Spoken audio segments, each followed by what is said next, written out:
Şərtdə bizə deyilir ki, çəkisi nəzərə alınmayan blok və mail müstəvidən qurulan sistem tarazlıqdadır. X-in çəkisi 80 Newton olduğuna görə Y-in çəkisinin neçə Newton olduğunu hesablayın. Biz görürük ki, X cismi deməli, mail müstəvi üzərindədir və biz ilk olaraq mail müstəvi üzərində olan cismin onu aşağı doğru çəkən ağırlıq qüvvəsinin üfüqi toplanını, yəni mc sinus alfasını qeyd eləməliyik.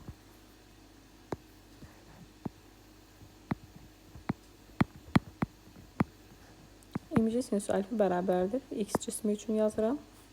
Bizə mc-ni veriblər 80 Newton. Yazırıq yerə. 80 vurulsun.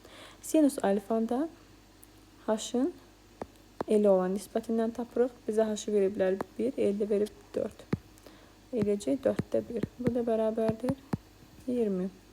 Deməli, X cismin üçün yazırıq burada 20 Newton.